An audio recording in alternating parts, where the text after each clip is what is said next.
오늘의 말씀은 창세기 38장 28절에서 30절 말씀입니다. 해산할 때에 손이 나오는지라 산파가 이르되 이는 먼저 나온 자라 하고 홍색실을 가져다가 그 손에 메었더니 그 손을 도로 들이며 그의 아우가 나오는지라 산파가 이르되 내가 어찌하여 터뜨리고 나오느냐 하였으므로 그 이름을 베레스라 불렀고 그의 형 곧 손에 홍색실 있는 자가 뒤에 나오니 그의 이름을 세라라 불렀더라. 아멘.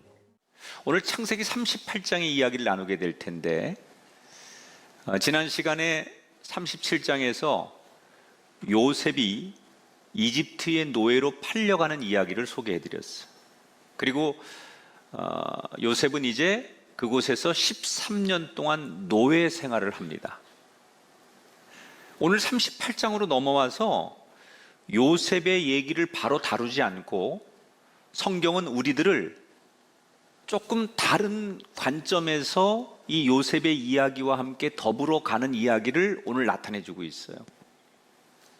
자, 요셉이 이집트에 가서 13년 동안 종살이를 하고 그리고 나중에 그 총리가 되어가는 이야기를 다루면서 오늘 동시에 다른 형제들은 요셉이 그렇게 살고 있을 때 어떻게 살고 있을까를 우리들에게 보여주고 있어요.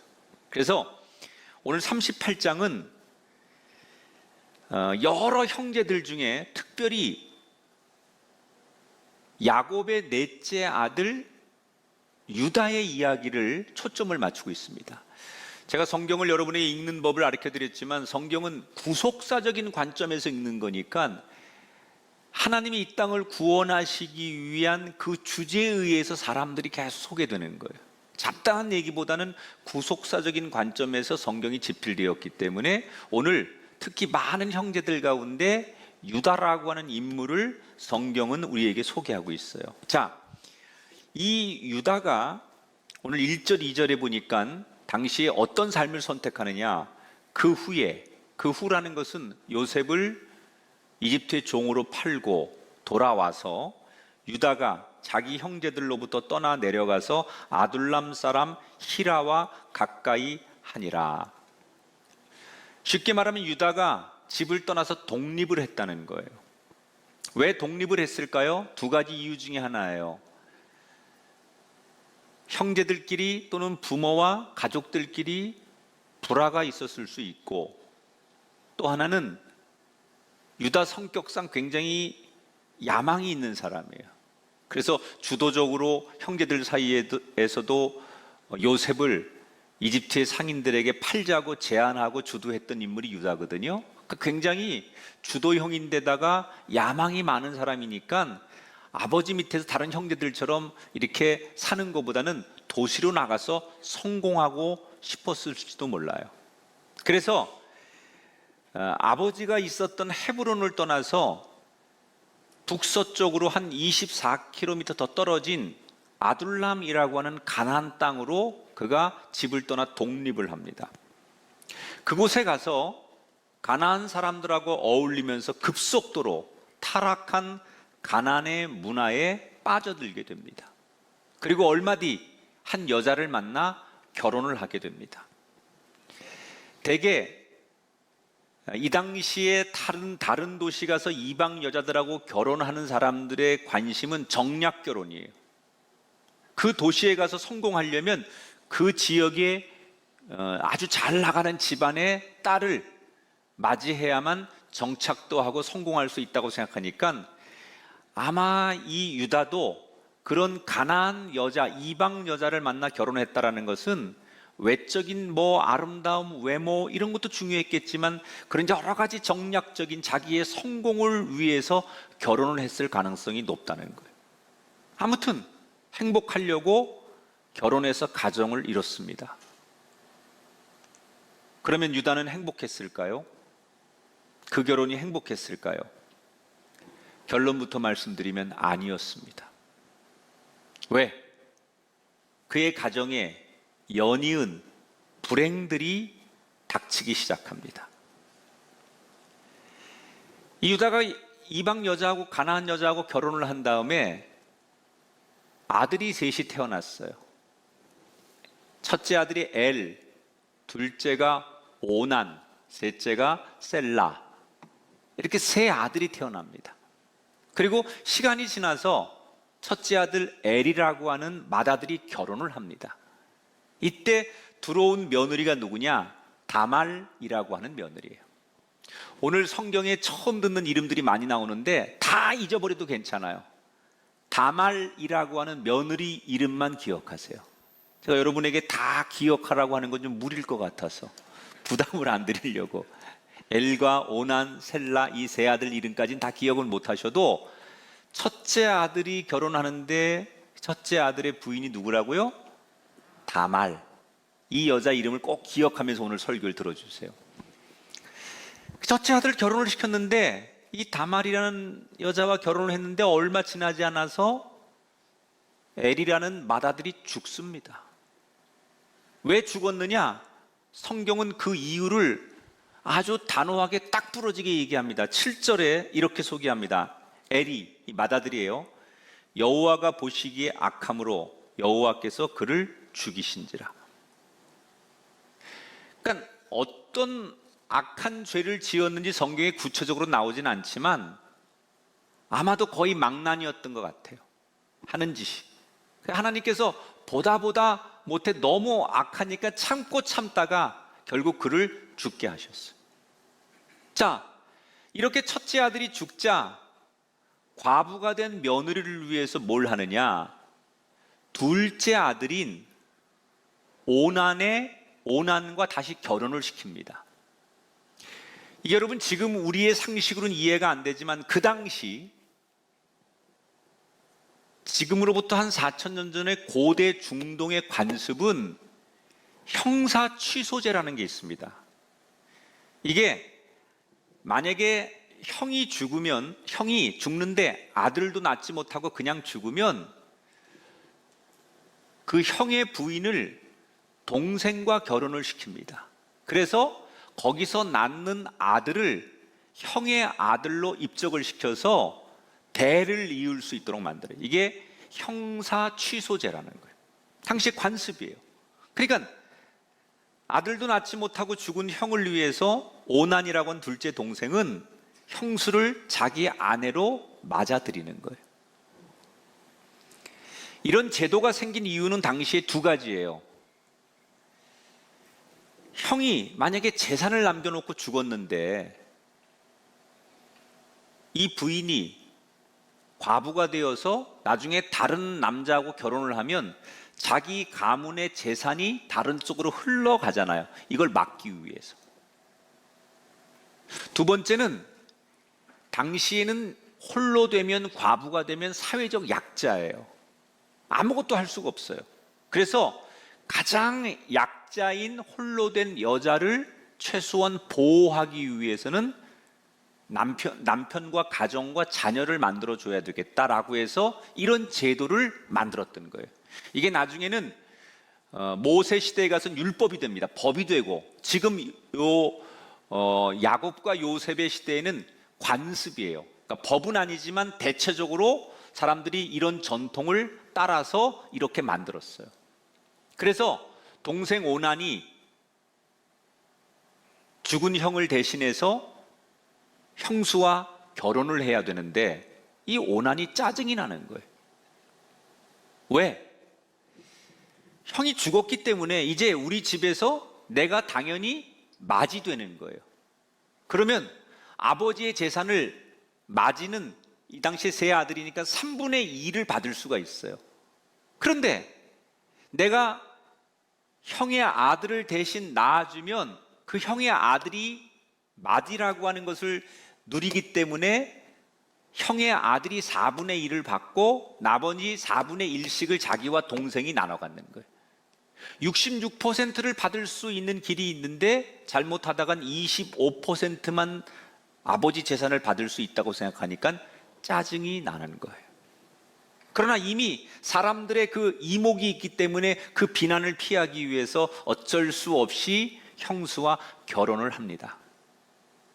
그러나 이미 마음속에 돈의 욕심이 많았던 이 오난은 아버지가 돌아가실 때까지 결혼 생활은 유지하지만 아이를 낳을 생각이 없었어요.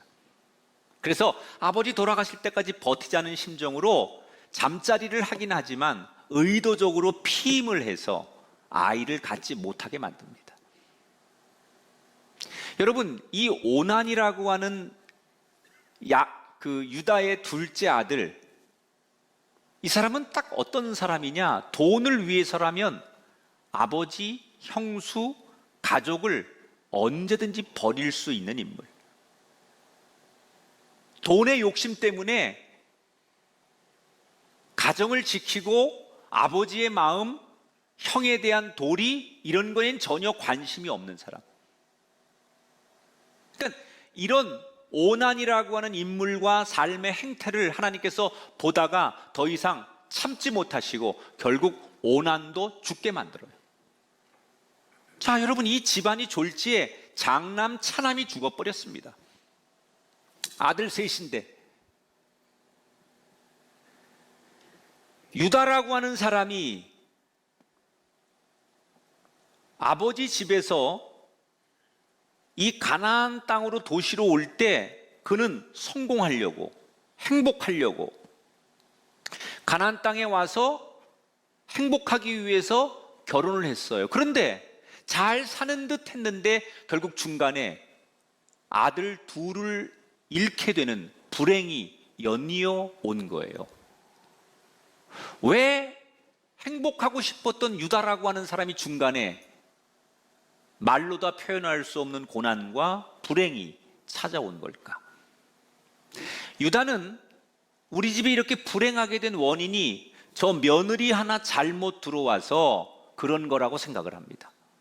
저 다말이라고 하는 며느리 때문에 첫째 아들도 죽고 둘째 아들도 죽은 거라고 아버지는 그렇게 생각하는 거예요. 자, 이제 이 상황에서 남은 방법은 관습대로 이 며느리 다말을 누구와 결혼시켜야 돼요? 셋째 하나 남은 셀라라고 하는 아들과 결혼을 시켜야 돼요. 그런데 이 유다가 자신이 없는 거예요. 왜? 셋째도 죽을까 봐. 그래서 아직 미성년자라고 하는 핑계를 대면서 다말이라는 며느리한테 이 셀라가 성년이 될 때까지 결혼할 수 없으니 친정집에 가서 기다려라. 그리고 친정으로 돌려보냅니다. 자, 여러분, 우리 집에 찾아온 이 불행의 원인이 저 며느리 다말 때문이다라고 생각하는 유다의 생각이 맞는 건가요? 틀린 건가요? 엘과 오난이라고 하는 두 아들이 죽은 이유가 정말 며느리 때문일까요? 아까 성경에서 뭐라고 그랬어요? 엘이 죽은 이유를 뭐라고 그랬어요? 하나님 보시기에 그의 삶이 악했기 때문이다.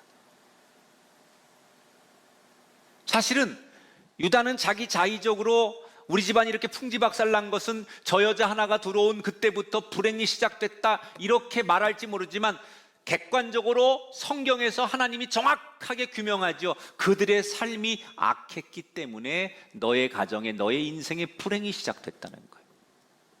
자, 그러면 이제 물어봐야 돼요. 왜? 무엇이 이 아들들을 그렇게 악하게 살게 만들었을까? 도대체 무엇이 유다의 가정을 불행하게 만든 거고 어디서부터 뭐가 잘못된 것인가? 여기 아주 중요한 오늘 하나님이 우리에게 전하시는 강력한 메시지가 있어요. 따라합시다. 부모가 바로 서야 가정이 바로 선다. 다시 한번요. 부모가 바로 서야 가정이 바로 선다. 이 모든 이 가정의 불행의 시작은 아버지 유다 때문이에요. 유다. 며느리 때문도 아니고 물론 자녀들이 악했기 때문이지만 그 시작은, 그 불행의 씨앗은 어디서부터 온 거냐? 아버지 유다 때문이라는 거예요. 자, 오늘 38장 시작할 때 본문에서 이 유다가 아버지 야곱의 집을 떠나서 혼자만, 다른 형제들 다 놔두고 자기 혼자만 독립을 했다고 했어요. 여기서부터 문제가 생긴 거예요. 아버지 집을 떠났다라는 것은 이미 그 당시에 아버지 집은 예배하는 집이에요. 그곳은 예배가 있어요. 그런데 예배의 자리를 떠난 거예요. 그리고 가나안에 가서 살았는데 가나안은 예배가 없어요. 오히려 우상을 섬겨요. 술과 도박, 향락, 세상의 문화가 너무 당연시 되는 곳이에요. 요즘으로 말하면 그는 교회를 떠난 거예요. 그리고 세상에 가니까 세상 사람들 모두가 너무 당연하게 사는 거예요. 그렇게 사는 게 그들은 서로가 죄가 아니에요. 모두가 그렇게 사니까 오히려 그 가운데서 예수 믿는 사람이 이상한 거예요. 아버지 집을 떠나서 이방 나라 가나안 땅에 가서 죄를 지은 때부터, 여기서부터 불행이 시작되는 거예요.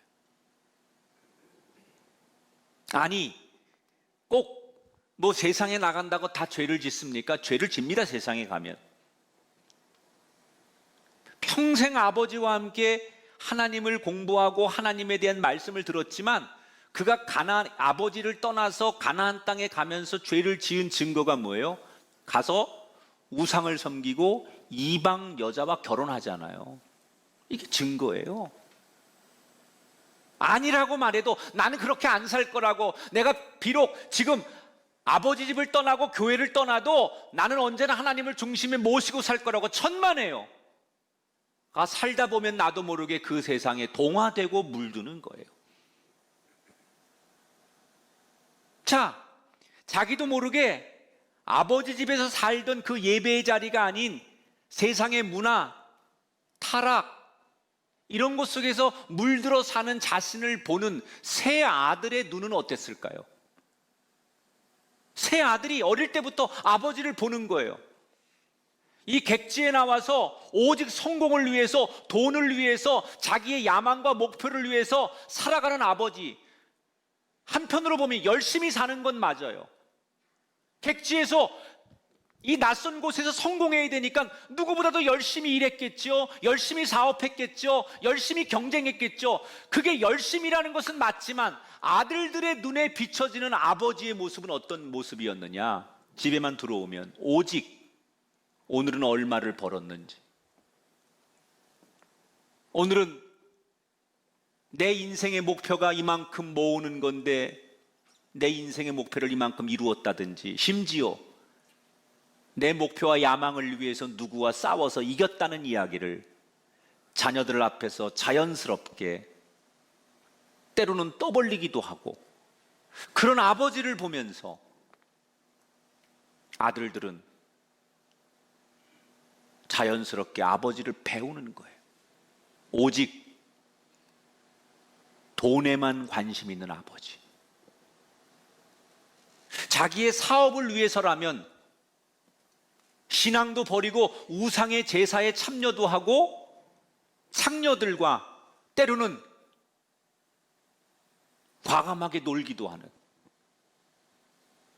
여러분 우리들의 아버지들 가운데 교회에서 그런 사람 없겠지만 때로는 사업을 위해서는, 또는 세상에서 내가 성공하고 내 자리를 보존하기 위해서 룸사롱을 가야 되고 사람을 접대해야 되고, 그런 게 다 지금 유다가 자식들에게 보여주는 모습하고 다를 바가 하나도 없는 거죠.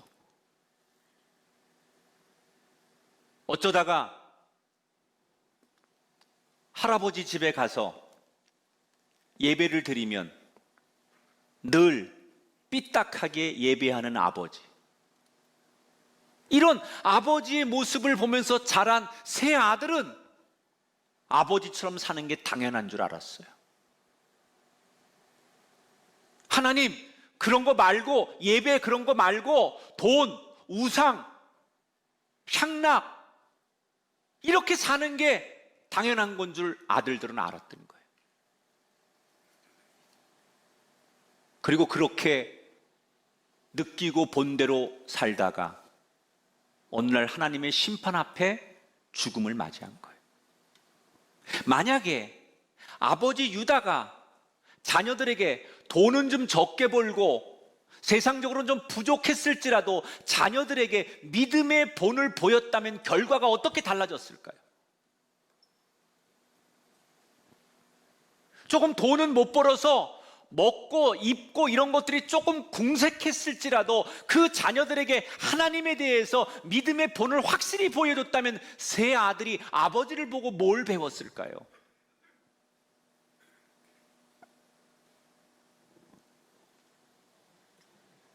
우리는 저마다 우리 가정이 잘 되기를 바라고 모든 부모님들은 내 자녀가 다 잘 되기를 바라요.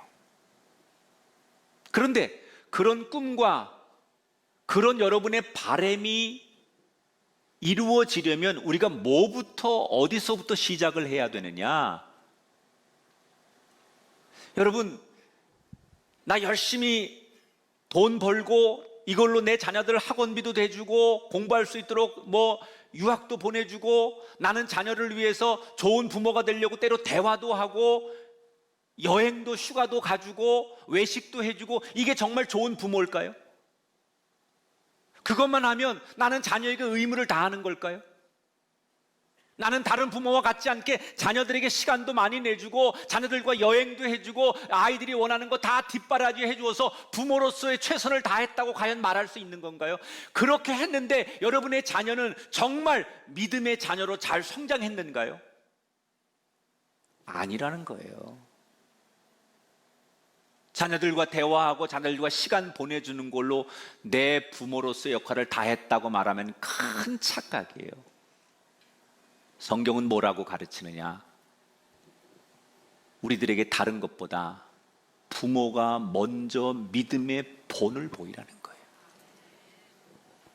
여러분 TV나 이런 다큐멘터리 영화 같은 데 보면 동물의 세계에서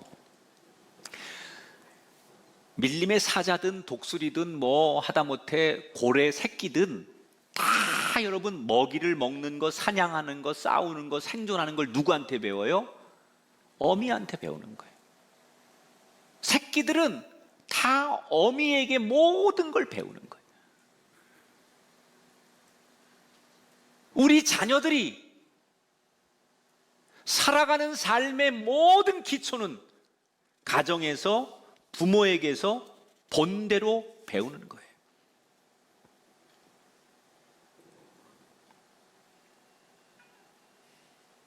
지금부터 혹시 내가 이걸 놓치고 있다면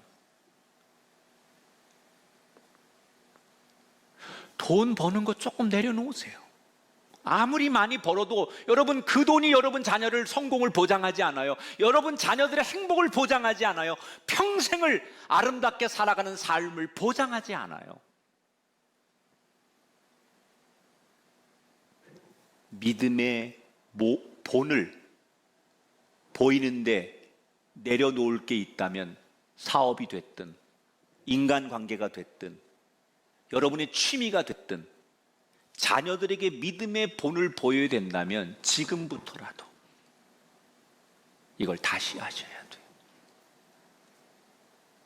그러기엔 너무 늦었습니다. 내 자녀들이 다 커졌습니다. 아닙니다. 늦지 않았습니다.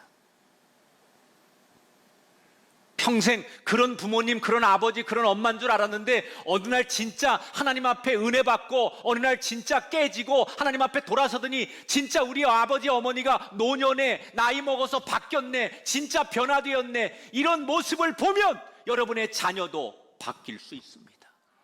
아무리 머리가 크고 가정을 갖고 결혼했어도 살아있는 부모님이 변화되는 모습을 보면 자녀들도 인생의 가치관을 바꿀 수 있다는 거예요.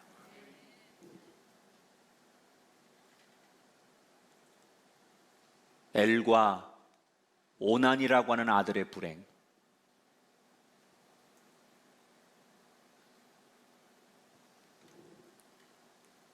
이게 내 책임은 아닌가?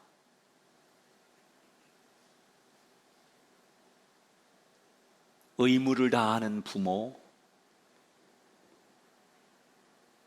그런 아버지로서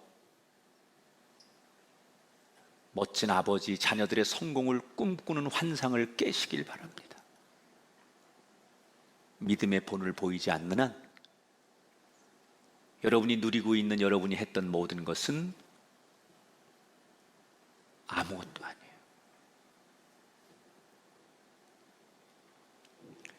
첫째와 둘째를 졸지에 잃어버린 유다.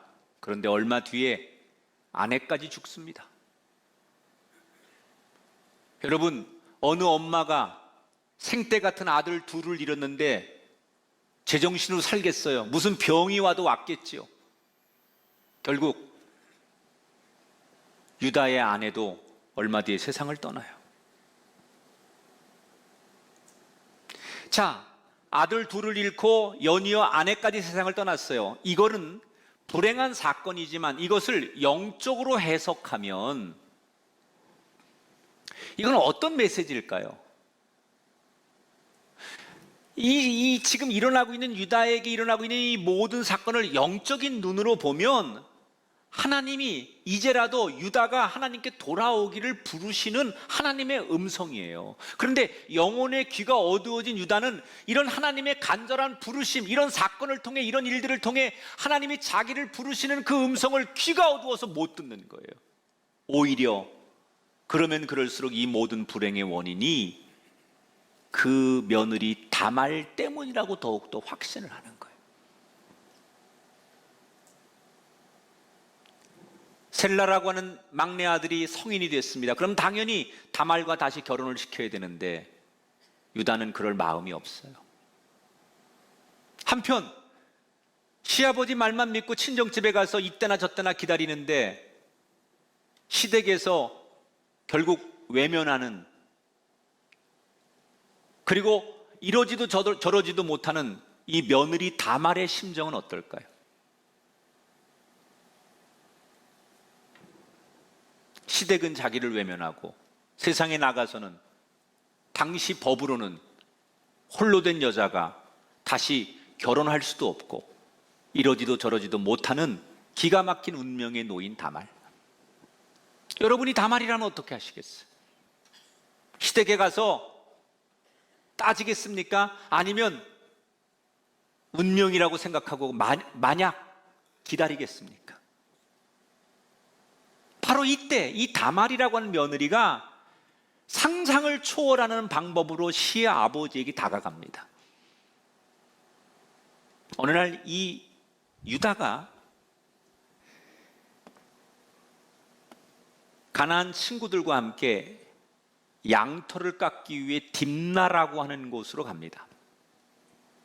제가 한번 지난번에 말씀을 드렸는데 이 고대 중동 사람들은 양털을 깎는 그 시즌이 축제예요. 우리 농사를 짓는 사람들은 농사 지을 때 풍년제 같은 거 드리잖아요. 옛날 사람들이. 그런 것처럼 목축업을 하는 이 당시의 사람들에게는 양털을 깎을 때가 마치 우리가 드리는 풍년제 같은 축제일이에요. 그래서 사람들이 1년 내내 목축업이 잘 되기를 기도하면서 털을 깎을 때 신전에 가서 우상들에게 제사를 지냅니다. 그런데 이 제사를 지낼 때는 반드시 술을 먹게 돼 있고, 술을 먹으면 그 신전 주변에 창녀들이 있습니다. 창기들이. 그래서 그 창기들하고 잠자리를 하는 거예요. 그러니까 문화라는 게 술이 있고 우상이 있고 술이 있으면 당연히 그런 문화가 있는 거예요. 이게 그 당시에 관습이야. 그래서 사람들이 양털 깎으러 가가지고는 먹고 마시고 창기들하고 놀아나는 거예요. 그래서 그 관습에 유다도 자기 동료들과 함께 양들을 이끌고 딥나라고 하는 곳에 가는 거예요. 이때 이 시아버지의 동선이나 모든 걸 다 알고 있었던 다말이라는 며느리가 평상시에 자기가 입고 있던 과부의 옷을 벗고 창기들이 입는 야한 옷을 입습니다. 그리고 얼굴을 아주 아름답게 화장을 하고 그 당시 관습대로 얼굴을 가리지요. 그리고 시아버지가 지나가는 신전 바로 앞에 앉아 있다가 시아버지가 저기서 오니까 먼저 다가가 시아버지를 유혹하는 거예요. 그런데 이미 부인도 죽어서 욕정에 굶주려 있었던 이 유다는 이게 자기 며느리 다말이라고는 꿈에도 생각을 못하고 그냥 흔히 있는 창기라고 생각하고 돈을 주고 관계를 맺습니다. 그런데 돈이 없어요. 현금이 없으니까 염소 새끼 한 마리를 관계를 맺는 조건으로 주기로 합니다. 근데 당장 염소 새끼가 없으니까 이 유다가 자기의 신분증인 도장과 자기를 나타내는 권위의 상징인 지팡이를 이 여자에게 맡기고 내가 이걸 염소 새끼를 갖다 준다는 보증으로 이걸 맡기고, 그리고 요즘 말로 말하면 외상하는 거죠. 외상술 먹는 거예요. 그걸 담보물로 맡겨요. 그리고 돌아와서 자기가 창기하고 놀아났다는 것을 다른 사람들이 알면 창피하니까 친구를 통해서, 히라라고 하는 친구를 통해서 내가 그 창기와 이렇게 관계를 했는데 그 값을 지불해야 되는데 내 신분증 맡기고 왔으니 네가 가서 좀 찾아와라. 그래서 염소 새끼 한 마리를 친구에게 주어서 그 창기를 찾습니다, 친구가. 그런데 아무리 찾아도 이 창기가 없는 거예요. 왜? 다말은 이미 집으로 돌아갔어요. 그래서 결국 자신의 도장과 지팡이를 못 찾아요. 그렇게 몇 달이 지났습니다. 그런데 유다의 귀에 충격적인 소리가 들립니다. 친정집에 가 있는 자기 며느리 다말이 임신을 했다는 거예요. 화가 난 유다가, 홀로 된 여자가 임신을 했다는 것은 불륜을 저지른 거 아니겠느냐. 머리 끝까지 화가 난 이 유다가 종들에게 명령하죠. 그 여자를 끌어다가 화형에 처해라. 죽여버리라는 거예요. 우리 가문을 능멸했기 때문에. 이때 다말이라는 며느리가 시아버지 앞에 끌려 나오면서 내가 관계를 맺은 주인의 도장과 지팡이가 여기 있습니다. 내 뱃속에 아기의 주인이, 아기의 아버지가 바로 이 도장과 지팡이를 가진 사람입니다 라고 그걸 내밉니다. 그게 누구 거예요? 유다 거예요. 유다가 이걸 확인하게 되는 거예요. 말로 다 할 수 없는 충격을 받죠. 그런데 이때 유다가 엄청난 충격 앞에서 회개하기 시작하는 거예요. 이 갈림길에서 유다가 지금까지 삶은 아버지를 떠나서 야망과 가난한 여자와 이방 여자, 그리고 자식들 앞에서 막 그런 세상적인 걸로 가득했던 사람, 자기의 욕심을 위해서라면 아주 피도 눈물도 없이 살았던 그 사람, 자기의 체면 때문에 친구를 팔고 자기는 빠져나가는 얍삽한 사람. 그런데 물론 자기가 의도한 건 아니지만 창기라고 생각하고 관계를 맺었던 여자가 자기 며느리라는 사실을 알고 기겁하는 이 상황에서 유다가 뭘 하느냐? 제일 먼저 무릎 꿇고 자기 며느리에게 사과를 합니다.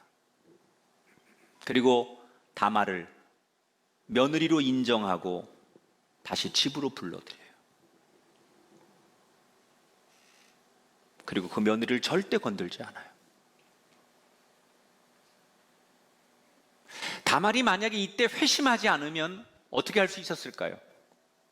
저 여자가, 저 며느리가 내 도장과 지팡이를 훔쳐갔다고 말할 수도 있고요. 아니, 내가 잊어버렸다라고 말할 수도 있지 않겠어요? 힘 있는 그 입장에서는 연약한 여자를 그렇게 생매장시킬 수도 있잖아요. 그런데 그런 세상의 비난, 이런 것들을 두려워하지 않고 그걸 다 자기가 감수해요. 내가 의도한 건 아니지만 내 실수였고 내 허물이다. 며느리에게 상처를 준 걸 용서를 구하고 세상 사람들이 자신을 비난할지라도 그 비난을 기꺼이 감수하며 자신의 허물과 자신의 죄악을 인정해요. 그건 뭘 말하는 거예요? 하나님 앞에 자신의 살아온 삶을 회개하고 돌아섰다는 거예요. 얼마 뒤 다말이 아이를 낳는데 쌍둥이를 낳습니다. 첫째 아이가 이름이 세라고 둘째가 베레스예요.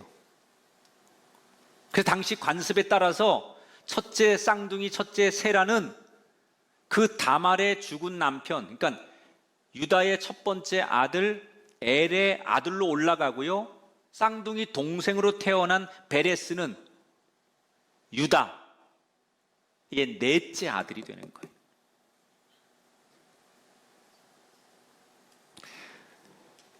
이해는 돼요? 뭐 칠판이 있어서 이렇게 써야 되는데 하여튼간 잘 이해 안 되면 설교 한번 또 들어봐요. 성경 보면서. 그러면 쫙. 자, 제가 이제 설교를 마무리하면서 한 가지를 묻고 싶어요. 여러분, 이 유다와 며느리 다말의 이야기를 어떻게 보셨어요?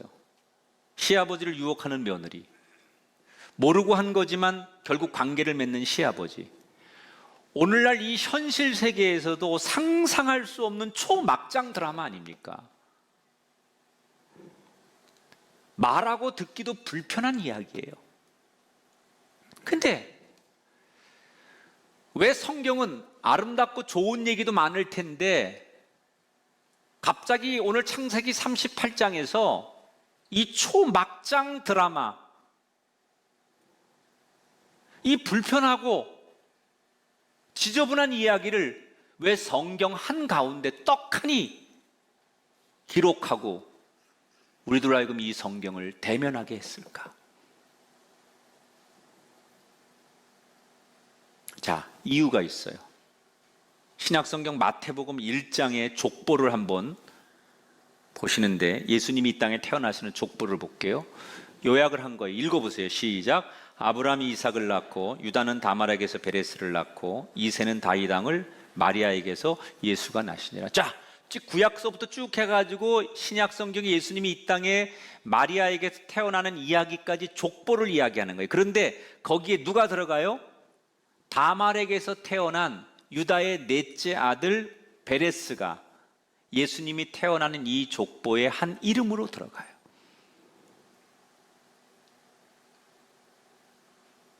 예수님이 이 땅에 태어나시는, 구원자로 태어나시는 것은 하나님의 계획이었어요. 그리고 하나님이 제일 먼저 아브라함에게 하셨던 약속이에요. 아브라함아, 너의 후손을 통해서 이 땅에 내가 구원자를 탄생하게 할 것이다 라고 하나님이 먼저 약속을 하셨어요. 그런데 지금 그 약속을 이어가다가 갑자기 유다의 집에 후손이 끊어질 상황이 되니까 하나님의 약속이 위험에 빠지게 된 거예요. 이때 하나님께서 인간의 가장 더럽고 추악하고 지저분한 상황일지라도 말이 안 되는 일을 만들어서라도 결국 하나님은 약속을 지키기 위해서 후손을 만드시고 예수 그리스도를 이 땅에 태어나도록 하시는 거예요. 우리가 생각할 때 하나님의 구원은 깨끗하고 거룩하고 흠없는 사람을 통해서 일어나면 좋겠지만 그렇지 않아요. 말로 다 표현할 수 없고 설명이 안 되는 더럽고 부족하고 추악한 우리들의 삶의 모습을 통해서 그가 어떤 죄악과 사람들에게 손가락질을 받는 삶을 살았을지라도 하나님은 그 누구도 구원의 관점에서 포기하지 않으시고 가장 낮고 천하고 부족한 사람을 통해서 구원을 이루시는 하나님. 넓게 보면 우리 인생은 살다 보면 말도 안 되는 일을 너무 많이 만나요. 어떻게 나한테 우리 가정에 이런 일이 일어날 수 있을까? 어쩌다가 우리 가정에 내 부모님이나 내 배우자, 내 자녀가 갑자기 질병을 만나고 수많은 사건과 사고와 생각지도 않았던 위기를 만나서 우리 가정이 흔들릴 때가 있어요. 이때 가정이 흔들릴 때 우리가 기억해야 될 게 있어요. 말도 안 되는 이 기가 막힌 상황에서도 약속을 이루시는 하나님. 저와 여러분에게 하나님이 약속하셨어요. 주 예수를 믿으라, 그리하면 너와 내 집이 구원을 얻으리라. 여호와를 경외하는 자에게 견고한 의뢰가 있나니 그 자녀들에게 피난처가 있으리라. 우리에게 주신 약속이에요. 우리가 아무리 부족하고 연약하고 말도 안 되는 삶에 놓였을지라도 하나님은 그 말도 안 되는 이야기와 시련과 과정까지도 하나님의 약속을 이루어가는 또 하나의 통로를 만드신다는 거예요. 우리가 사람들의 평가, 비난, 내 머리로는 다 이해할 수 없는 말도 안 되는 이야기를 만났을 때 딱 하나만 기억해야 돼요. 약속을 이루시는 하나님. 여러분이 어떤 삶을 살고 어떤 기가 막힌 운명에 놓였어도 하나님은 여러분에게 약속한 것을 지키시는 분이에요. 내가 흠없이 하나님 앞에 세워진 산 제물이 되면 좋겠지만 어쩔 수 없는 상황에서 그렇게 살지 못했을지라도 그 다말이라고 하는 비천한 여인을 통해서 태어난 아이를 통해서 예수님이 이 땅에 태어나게 하셨던 그 약속을 이루시는 하나님.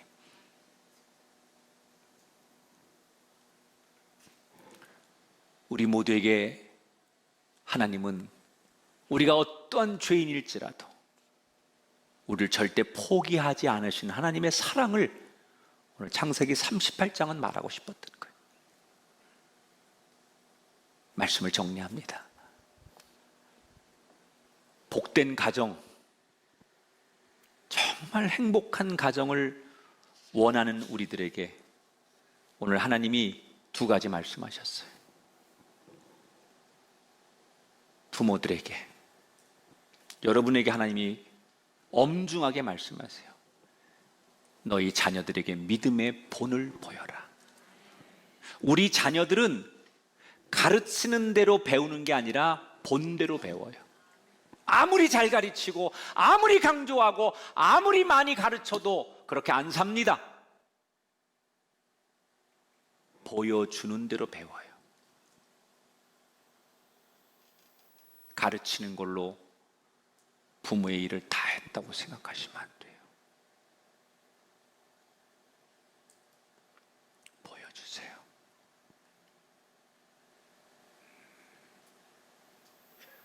하나님밖에 없음을, 믿음으로 의롭게 삶을 보여주세요.